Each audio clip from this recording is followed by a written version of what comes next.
కానీ నేను చెప్పినంత ఈజీగా మాత్రం ఈ ప్రిపరేషన్ ఉండదు. ఒక రోజు బాగుంటుంది, 2 రోజులు బాగుంటుంది, వారం బాగుంటుంది, నెల తర్వాత అసలు నేను ఇందులోకి ఎందుకు వచ్చానన్న ఫీలింగ్ కూడా ఉంటుంది. కానీ ఇవన్నీ అబ్స్టకల్స్ వస్తాయి సార్, ప్రతి ఒక్కరి లైఫ్లో అబ్స్టకల్స్ వస్తాయి. ఫైనాన్షియల్ అబ్స్టకల్స్ వస్తాయి, ఎమోషనల్ అబ్స్టకల్స్ వస్తాయి, అయినా లేకపోతే ఏదో విషాదం ఏదో జరుగుంటుంది, ఏదో అయి ఉంటుంది. కానీ వీటన్నిటినీ ఓవర్కమ్ చేస్తూ ఏం జరిగినా, చావే ఎదురైనా నేను ఇది కొట్టాలి అని అనుకున్న వాళ్ళకి మాత్రమే ఇది వస్తుంది. ఆ 1000 మంది ఎవడరా సెలెక్ట్ అయింది అంటే, ఎందుకంటే మేము చాలా క్లోజర్గా వాచ్ చేస్తూ ఉంటాం కదా. ప్రిలిమ్స్ స్టేజ్లో వాడు క్లియర్ అయినప్పుడు మెయిన్స్ స్టేజ్లో హెల్ప్ తీసుకోవడానికి వస్తూ ఉంటాడు.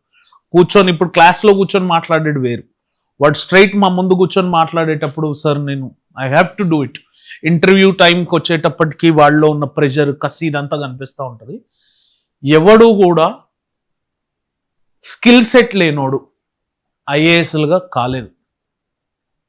ఏదో రేర్ ఫినామినల్లో మీకు కనిపిస్తుంది. కానీ ఎవడరా లాస్ట్ 1000 సెలెక్ట్ అయ్యే క్యాండిడేట్స్ అంటే ఎన్ని అడ్డంకులు వచ్చినా వాటన్నిటిని పక్కన పెట్టి, ఇన్ఫ్యాక్ట్ కొన్ని ఇన్స్టెన్సెస్లో sir I have seen dedication ఏ లెవెల్లో ఉండాలి సార్ అంటే, యూపీఎస్సీ గురించి ఒక చిన్న ఎగ్జాంపుల్ చెప్తా సార్.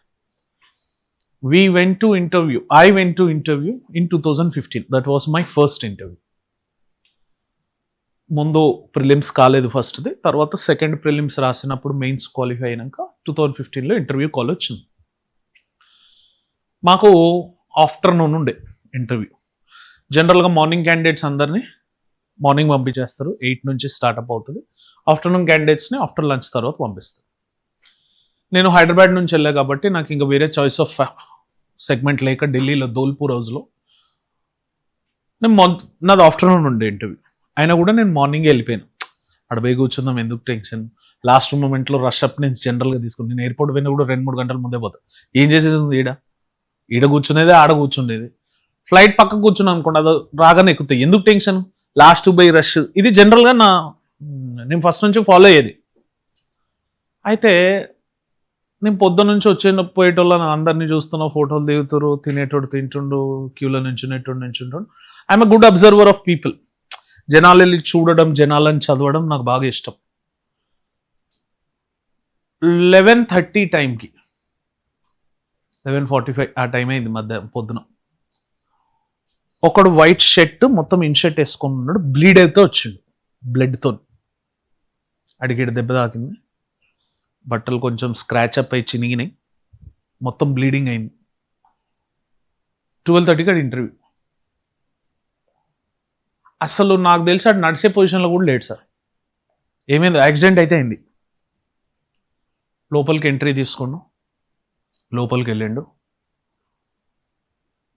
జనరల్గా ఎవడైనా ఏం చేస్తారు సార్, ఎవడైనా అరే ఫస్ట్ కూర్చోరా, నీళ్ళు తాగు, ఫస్ట్ ఎయిడ్ చేయించుకోయింది. వీడు లోపల పోయిండు, అట్లనే అయ్యే బట్టలల్లా ఇంటర్వ్యూ ఇచ్చిండు, బయటకు వచ్చిండు. నేను బయటకు వచ్చినాక పోయి అడిగిన, అరే ఏంద్రా అంతసేపటి నుంచి బ్లడ్ అయింది, ఏంది పరిస్థితి, బట్టలు కూడా మార్చుకోలేదు, కనీసం లోపల కాటన్ కూడా ఇవ్వలేదరా అంటే, అసలు ఏమైందని ఎవడు అడగలేడ. ఏమైంది, బ్లడ్ అంతా ఉంది షర్ట్కి అని ఎవడు అడగలేదంట. అంటే UPSC is ruthless. UPSC is ruthless. ఎందుకంటే ఇప్పుడు యూపీఎస్సీకి మనం ఏం సబ్మిషన్ ఇవ్వాలి, అయ్యా నాకు యాక్సిడెంట్ అయింది, నాకు ఇంటర్వ్యూ 1-2 డేస్ పోస్ట్పోన్ చేయండి అనే. Why the hell it will care? UPSC ఏం రిటర్న్ ఆన్సర్ ఇస్తుంది తెలుసా మీకు? మళ్ళీ అట్లా పెడితే ముందు రోజు వచ్చేవాడి నుంచి వద్దన్నాడు, నేను